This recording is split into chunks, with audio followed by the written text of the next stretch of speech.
I've never been one to believe in the supernatural. Ghost stories, haunted houses, and urban legends always seemed like nothing more than tall tales to me. But after what happened at the Havenbrook Carnival, I can't deny the existence of things that defy explanation. This is my story, and it's as true as the rising sun. It all started on a chilly autumn evening in our small town of Havenbrook, the kind of town where everyone knows everyone, and nothing exciting ever happens.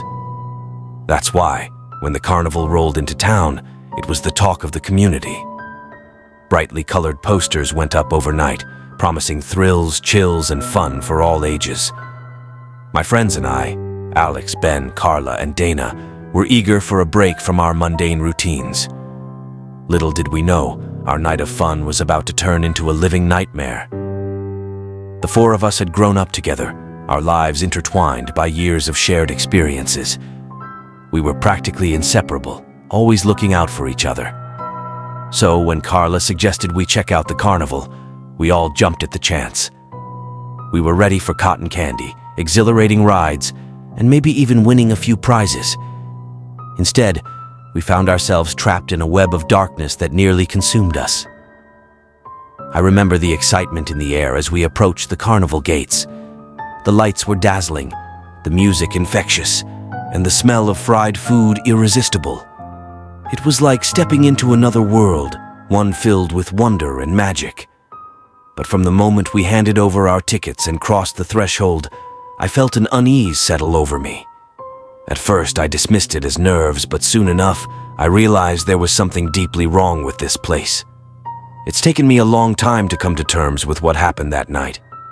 There are parts of it that still haunt me, moments that flash before my eyes when I close them to sleep.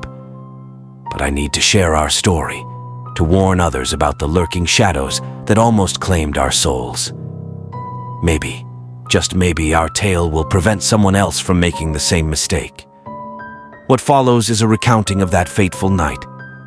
A night when the line between reality and nightmare blurred, and the bonds of friendship were tested in ways we never could have imagined.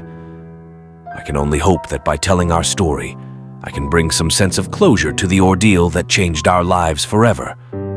The carnival was a sensory overload in the best possible way. The Ferris wheel loomed high above, its lights twinkling like stars. The laughter of children and the cheerful bark of the game operators filled the air. Alex, Ben, Carla, and Dana made their way through the crowds, trying to decide where to start. "Let's go to the fun house first," Carla suggested, pointing to a garishly decorated building with a neon sign that blinked House of Mirrors. "I'm up for it," Dana agreed. "What about you guys?" Alex shrugged. "Sure, why not?" The friends entered the funhouse, laughing as they navigated the maze of mirrors. The distorted reflections were amusing at first, but as they went deeper, the atmosphere grew eerie. The mirrors seemed to stretch and warp more than they should, and Alex swore he saw something move out of the corner of his eye. "Did you guys see that?" he asked, stopping in front of a mirror that made him look unnaturally tall and thin. "See what?" Ben asked, looking around. "I don't know. I thought I saw something." Carla laughed. "You're just spooked by your own reflection, Alex." But Alex wasn't so sure. He kept his eyes on the mirrors as they continued, feeling increasingly uneasy.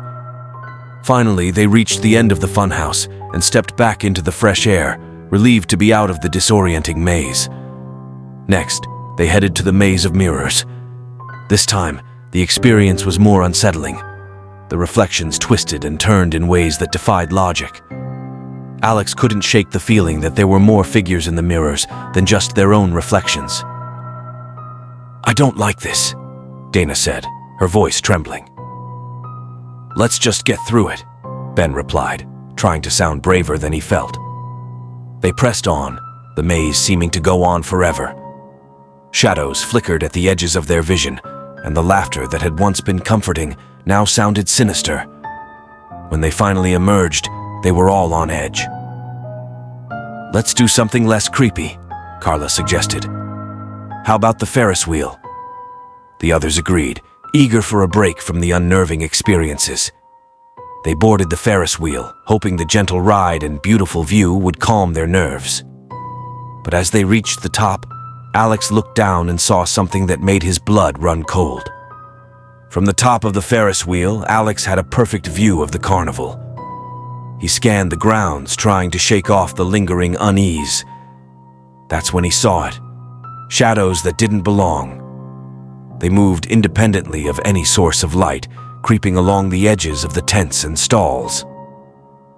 "Guys, look down there," Alex said, pointing. Ben, Carla, and Dana leaned over to see what he was talking about. At first, they didn't notice anything unusual, but then Dana gasped. "Those shadows, they're moving on their own." Ben squinted. "Maybe it's just a trick of the light." "No," Alex insisted. "I've been seeing them all night. Something's not right." The Ferris wheel ride ended, and the friends disembarked, each of them now hyper-aware of their surroundings. They decided to stick together as they explored the rest of the carnival, but the sense of unease only grew. As they wandered through the game stalls, Alex noticed the workers watching them with unnerving intensity. Their smiles were too wide, their eyes too bright. It was as if they were waiting for something. At one stall, Carla decided to try her luck at a ring toss game. The operator, a tall man with a gaunt face and piercing blue eyes, handed her the rings with an unsettling grin. "Good luck," he said, his voice dripping with something that wasn't quite sincerity.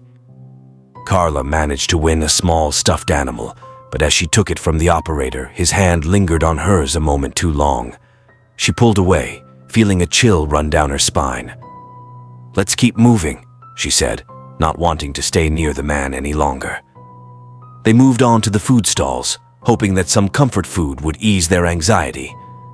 But even here, the shadows seemed to follow them. Alex could see them flitting just out of sight, always there, always watching. "I need a break," Dana said, her voice shaking. "Let's sit down for a bit."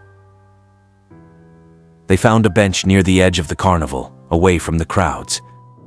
As they sat there, the full weight of the night's strangeness settled over them.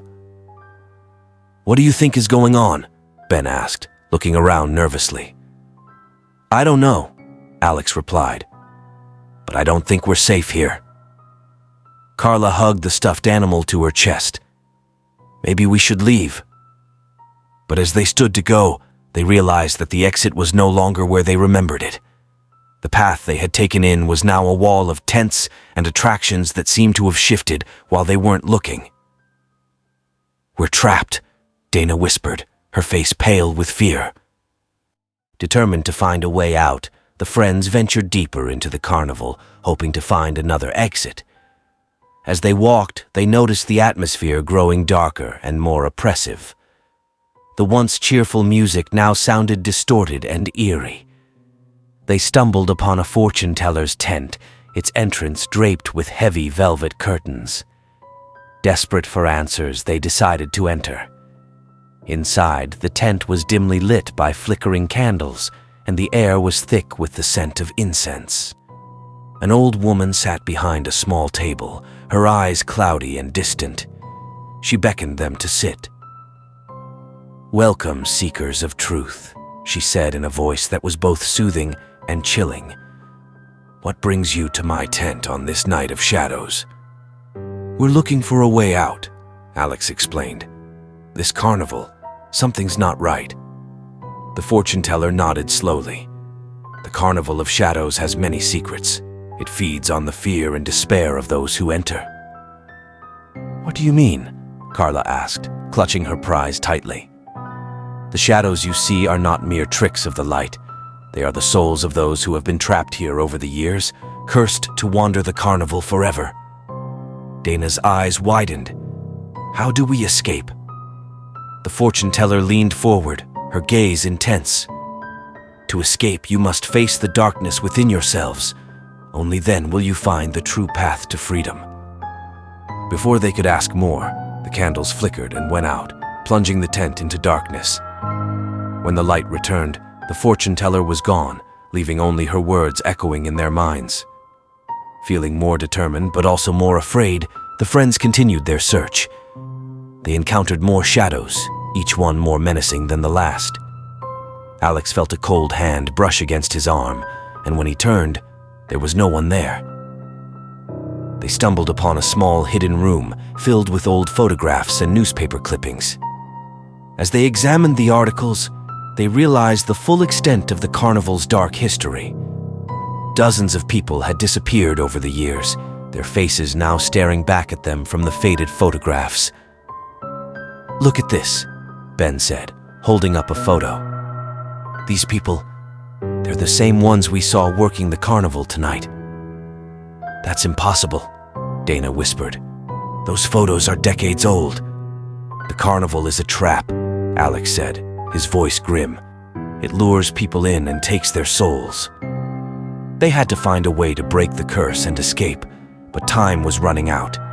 The shadows were closing in, and the carnival seemed to shift and change around them, making it impossible to find their way. The friends decided to confront the source of the carnival's evil, the ringleader. They made their way to the main tent, where the biggest and most elaborate performances were held. As they approached, the air grew colder, and the sense of dread intensified. Inside the tent, the atmosphere was dark and oppressive. The seats were filled with shadowy figures, their faces indistinct and their eyes glowing faintly. In the center of the ring stood the ringleader, a tall figure dressed in a dark, ornate costume. His eyes glowed with an unnatural light, and his smile was a twisted mockery of joy. "Welcome, my dear guests," he said, his voice echoing through the tent. "I see you've discovered the true nature of my carnival." "We're not here to be your victims," Alex said, stepping forward. "We want to leave." The ringleader's smile widened. "Leave? Oh, but you are already part of the carnival. Your souls belong to me now." The shadows around them began to move, closing in and forming a barrier between the friends and the exit. The ringleader raised his hands, and the shadows surged forward, engulfing the friends in darkness.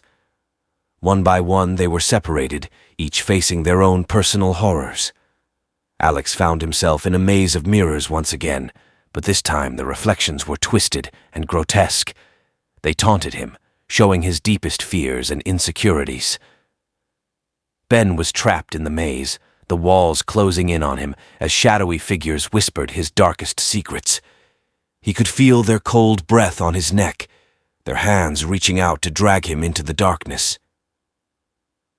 Carla was back at the ring toss game, but this time the prizes were grotesque and monstrous. The operator's smile was now a gaping maw filled with sharp teeth, and he reached out to pull her into the booth. Dana found herself in the funhouse, the mirrors showing visions of her past and future, all filled with despair and hopelessness. She tried to run, but the walls seemed to close in, trapping her in a never-ending nightmare.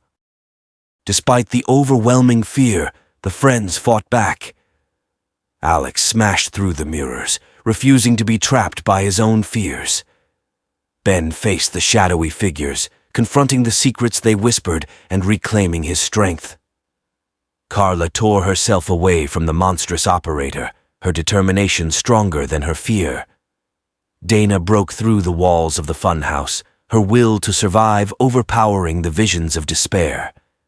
They regrouped, each of them stronger for having faced their personal demons. Together they confronted the ringleader. "You cannot defeat me," the ringleader sneered. "I am the master of this carnival." But the friends had discovered the ringleader's weakness. The carnival fed on fear and despair, but it could not withstand their unity and courage. They joined hands, their combined strength pushing back the shadows.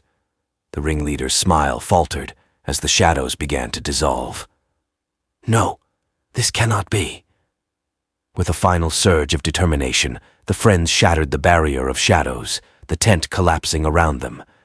The ringleader's form twisted and shrank, finally disappearing into the void. The carnival was gone.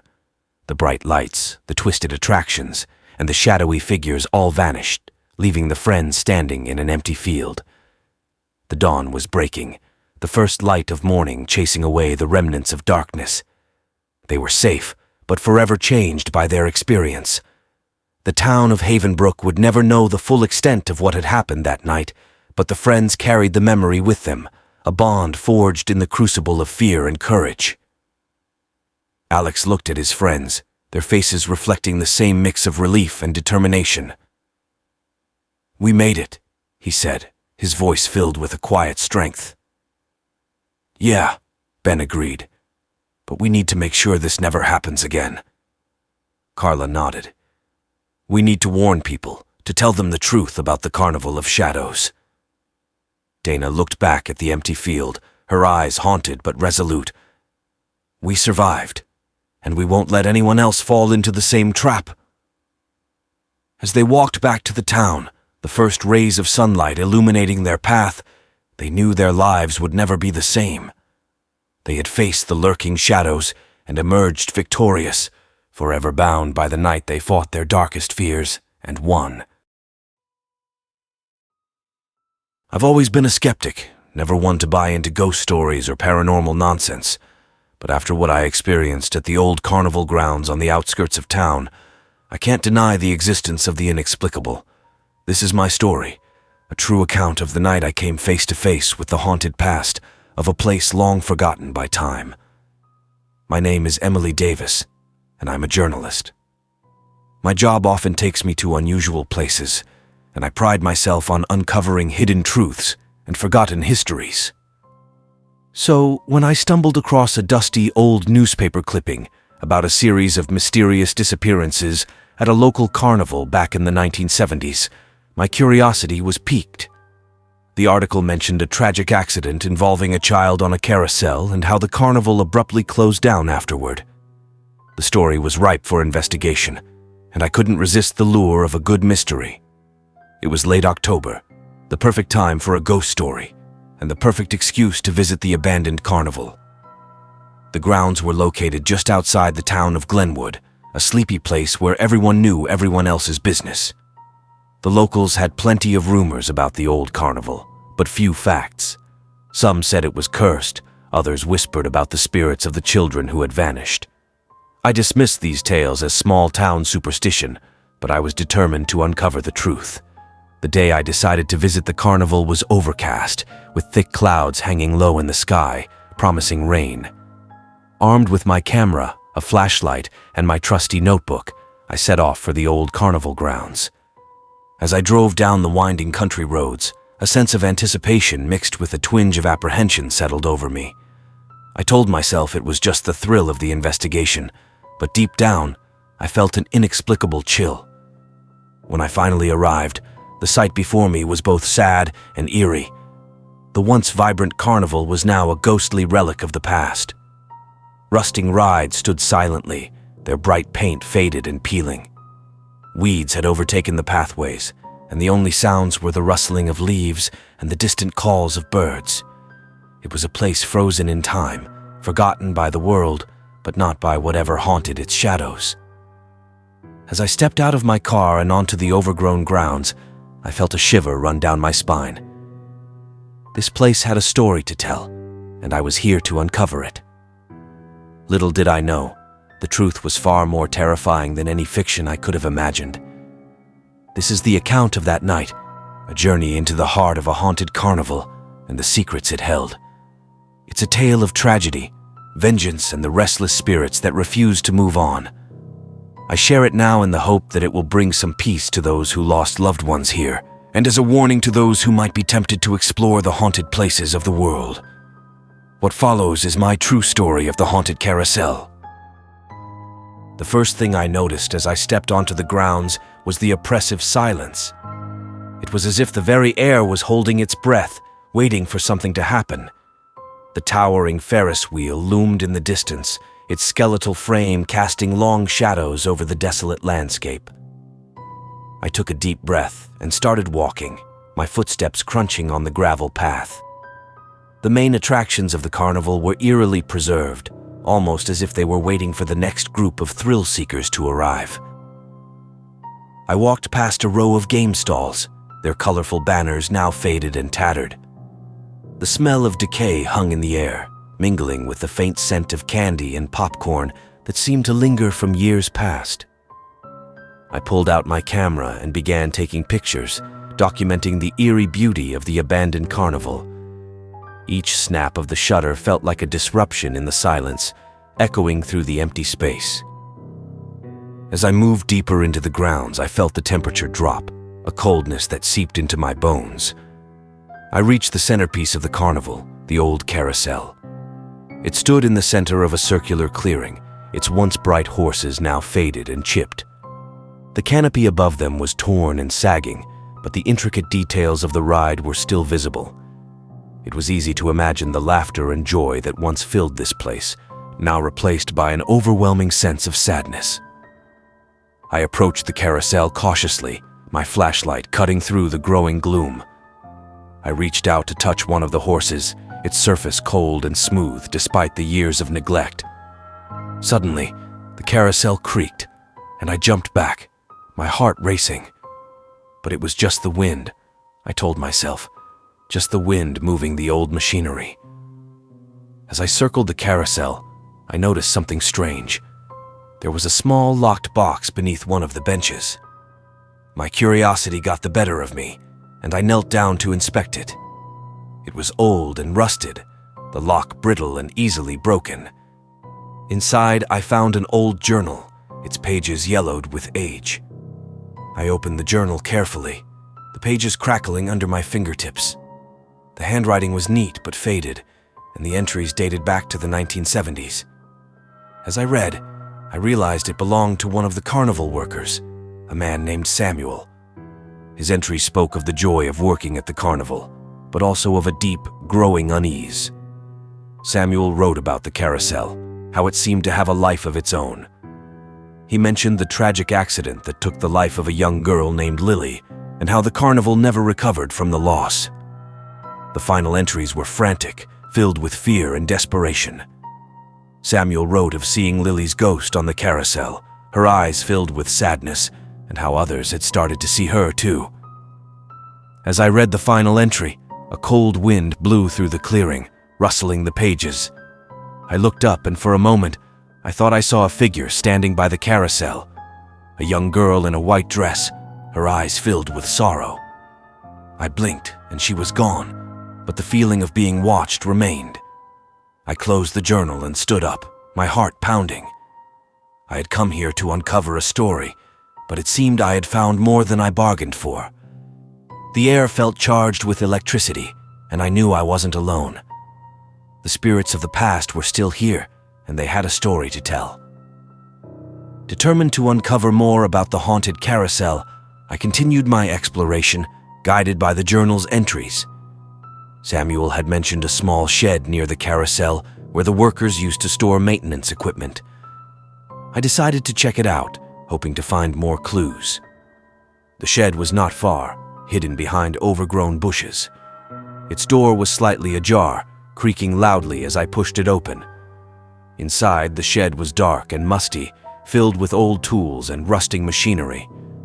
My flashlight beam revealed cobwebs hanging like curtains and dust motes dancing in the air. As I rummaged through the clutter, I found an old toolbox with a false bottom. Inside were more documents, including maintenance records for the carousel and letters exchanged between the carnival owner and the workers. The letters spoke of strange occurrences, tools going missing, lights flickering, and the sound of children's laughter echoing in the night. One letter, dated shortly after Lily's accident, stood out. It was from Samuel to the carnival owner, pleading for him to shut down the carousel. Samuel wrote about seeing Lily's ghost, her presence growing stronger each day. He believed the carousel was cursed, that it had trapped Lily's spirit and was feeding on the grief and fear of those who visited. As I read, the air in the shed grew colder. A sense of dread settled over me, and I felt the hairs on the back of my neck stand up. I turned around, and for a brief moment, I saw her again, the ghostly figure of a young girl standing in the doorway. Her eyes locked onto mine, and I felt an overwhelming sadness wash over me. "Lily?" I whispered, my voice trembling. She didn't respond. Instead, she slowly faded away, leaving me alone in the dark shed. I took a deep breath and tried to steady my nerves. This was no longer just a story. It was real, and I was in the middle of it. I needed to find a way to help Lily, to free her from whatever was keeping her trapped here. I decided to perform a thorough search of the carousel itself.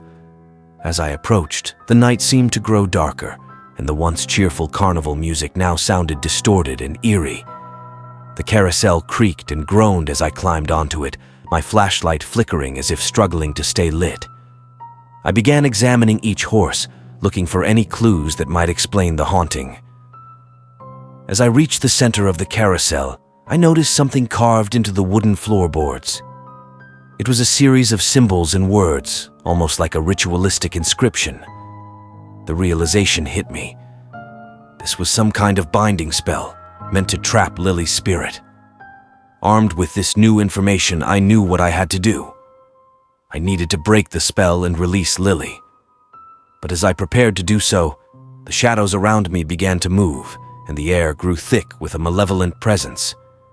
I knelt down, tracing my fingers over the carved symbols, trying to understand their meaning. The air grew colder, and I could feel the presence of something watching me, something angry. As I tried to decipher the carvings, the carousel suddenly sprang to life, the horses moving in a slow, eerie circle, the haunting music playing on its own. Panic surged through me as I realized I was no longer alone. The shadows around the carousel shifted and twisted, taking on vaguely human forms. These were the spirits of those who had vanished, drawn back to this cursed place. I could hear their whispers, filled with sorrow and anger. I had to act quickly. Using the information from Samuel's journal and the documents I had found, I began to chant the words I believed would break the spell. My voice trembled, but I forced myself to continue, focusing on the task at hand. The carousel picked up speed, the horses moving faster and faster, their eyes seeming to glow with an unnatural light. The shadows closed in, their whispers growing louder, more frantic. I could feel their desperation, their longing to be free. As I finished the chant, there was a sudden, deafening silence. The carousel ground to a halt, and the shadows seemed to dissipate, leaving only the faint outline of Lily standing before me. Her eyes were no longer filled with sorrow, but with gratitude. "Thank you," she whispered, her voice like a breeze. And then she was gone, her spirit finally at peace. The oppressive atmosphere lifted, and the night seemed to brighten, as if a heavy weight had been lifted from the carnival grounds. I stood there for a moment, letting the reality of what had just happened sink in. I had come here seeking a story, and I had found one far more profound than I had ever imagined. The haunted carousel was no longer a place of fear and sorrow, but a symbol of redemption and release. I gathered my things and made my way back to my car, the first light of dawn breaking over the horizon. As I drove away, I felt a sense of closure. The spirits of the past were at rest, and the tragic story of the carnival could finally be laid to rest.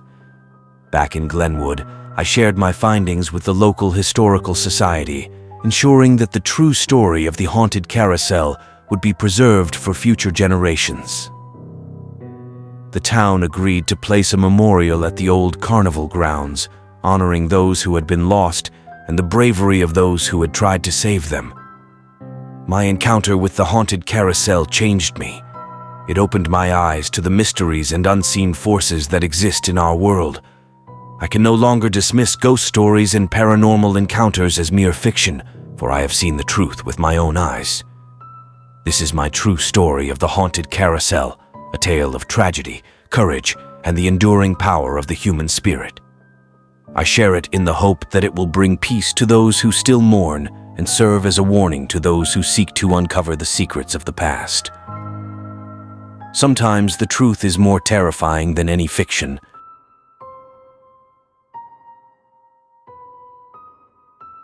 I've always had a fascination with the macabre, a penchant for uncovering the dark and mysterious. As a paranormal investigator, I've visited countless haunted locations, each with its own chilling story. But nothing could have prepared me for the horrors I encountered at the old Maplewood Carnival.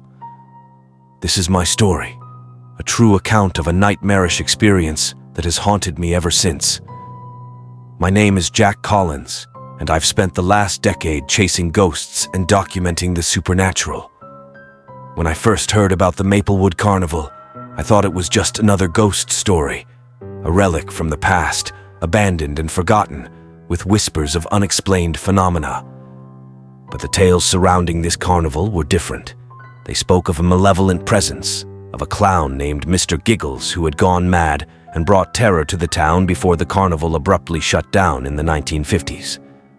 The stories were too tantalizing to resist, and I decided to investigate. I gathered my equipment, cameras, EVP recorders, and a thermal imaging camera, and set off for Maplewood, a small town that seemed to be hiding secrets in its very soil. The townspeople were reluctant to talk about the carnival, their eyes filled with a mixture of fear and sorrow. The few who did speak warned me to stay away, but I was determined to uncover the truth. It was late November when I arrived at the carnival grounds. The days were short, and the nights were long and cold. The grounds were located just outside of town, surrounded by dense woods that seemed to close in on you as you approached. As I parked my car and stepped out into the twilight, I felt an unsettling chill, as if the air itself was alive with unseen eyes watching my every move. The entrance to the carnival was marked by a dilapidated archway, its once bright colors faded and peeling. The words Maplewood Carnival were barely legible, covered in decades of grime and neglect. I took a deep breath and walked under the arch, my footsteps echoing in the eerie silence.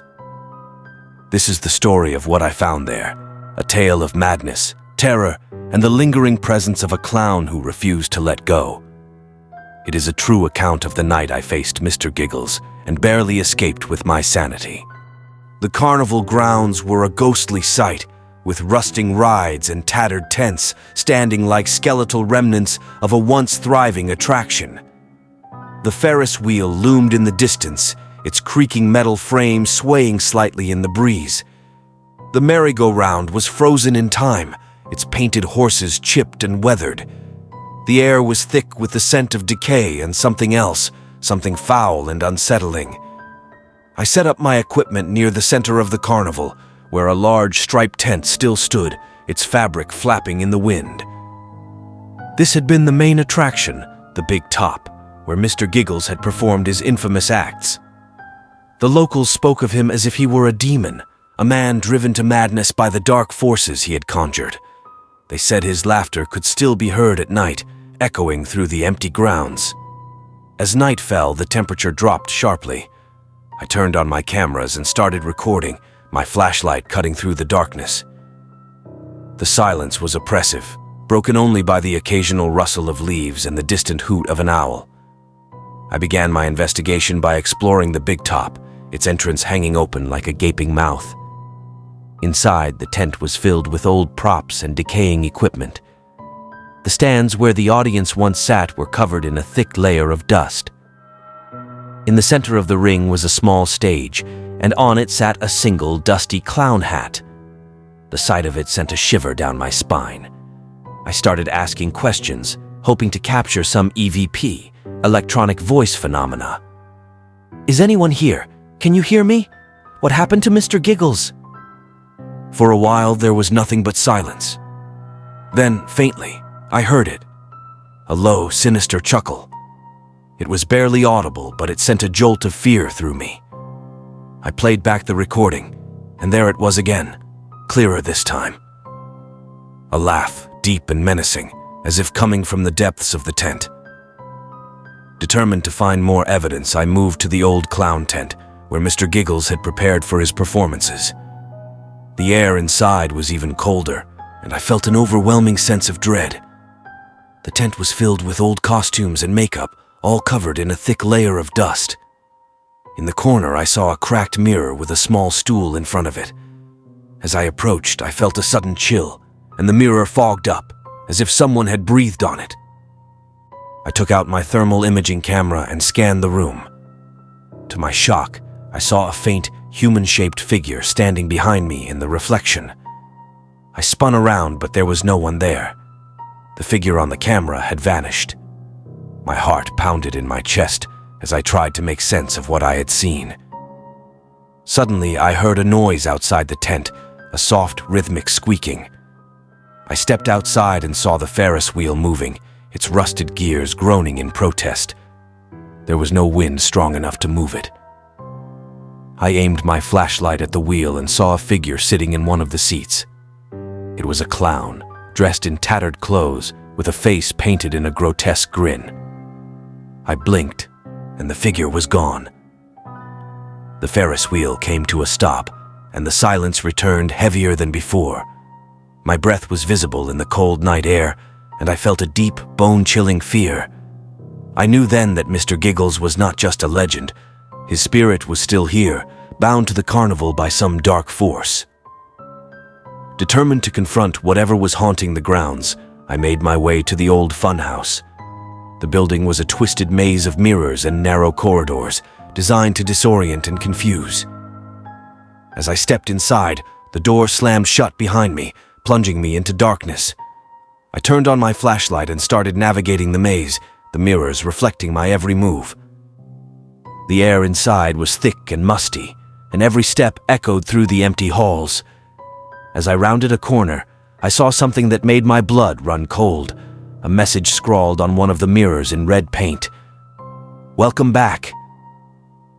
I raised my camera to document the message, but when I looked through the lens, I saw a figure standing behind me, a clown with a twisted grin and eyes that glowed with a sinister light. I spun around, but there was no one there. My reflection in the mirror grinned back at me, its eyes filled with malice. Panicking, I hurried through the maze, the laughter of Mr. Giggles echoing around me. Every turn seemed to lead me deeper into the labyrinth, the walls closing in. I could feel his presence, getting closer with each passing second. My flashlight flickered and I stumbled, falling against a mirror that shattered on impact. I found myself in a small, dark room, the only light coming from a flickering bulb overhead. The air was suffocating, and I struggled to catch my breath. In the center of the room was an old trunk, its lid slightly ajar. I approached it cautiously, my heart racing. Inside the trunk, I found old photographs, faded and yellowed with age. They were of the carnival in its heyday, with happy families and children enjoying the attractions. But as I flipped through them, the images changed. The faces of the people became twisted and grotesque, their expressions frozen in terror. In the background of each photo, I saw Mr. Giggles, his smile growing wider and more sinister with each picture. A sudden loud bang startled me, and I turned to see the door to the room slowly creaking open. Standing in the doorway was Mr. Giggles, his eyes glowing in the darkness. He stepped into the room, his footsteps echoing ominously. I backed away, my flashlight flickering, casting eerie shadows on the walls. "You shouldn't have come here," he said, his voice a low, menacing growl. "This is my carnival, my domain." I tried to respond, but my voice caught in my throat. I stumbled backward, tripping over the trunk and falling to the floor. Mr. Giggles loomed over me, his twisted grin growing wider. "Time to join the fun," he whispered, reaching out with a gloved hand. In a desperate bid to escape, I grabbed the nearest object, a broken shard of mirror, and slashed at his hand. He recoiled with a hiss, and I scrambled to my feet, racing out of the room. The funhouse seemed to twist and warp around me, the corridor stretching into infinity. I could hear his laughter, growing louder and more manic. The walls seemed to close in, the mirrors reflecting 1,000 versions of Mr. Giggles, all reaching out for me. I ran blindly, my only thought to escape the nightmare I had stumbled into. Finally, I burst through a door and found myself outside, the cold night air hitting me like a slap. I didn't stop running until I reached my car, my hands trembling as I fumbled with the keys. I drove away from the carnival as fast as I could, not daring to look back. I returned to Maplewood the next day, shaken and exhausted. I reviewed the footage and audio recordings, finding clear evidence of the paranormal activity I had experienced. The EVP recordings were filled with Mr. Giggles's laughter, and the thermal imaging camera had captured his spectral form. I shared my findings with the townspeople, urging them to stay away from the carnival grounds. The spirit of Mr. Giggles was still there, and he was dangerous. The town agreed to erect a fence around the grounds, warning others to keep out. As for me, the encounter with Mr. Giggles changed me forever. I had faced true horror, and it had left its mark on my soul. I continue my work as a paranormal investigator, but I will never forget the night I came face to face with the clown's last laugh. Thanks for joining me on this chilling journey through the world of true horror. If you enjoyed this story and want to stay updated on more spine-tingling tales, don't forget to subscribe to my channel. Hit that subscribe button and turn on notifications so you never miss an update. Together, we'll explore the darkest corners of the supernatural world. Until next time, stay curious and stay safe.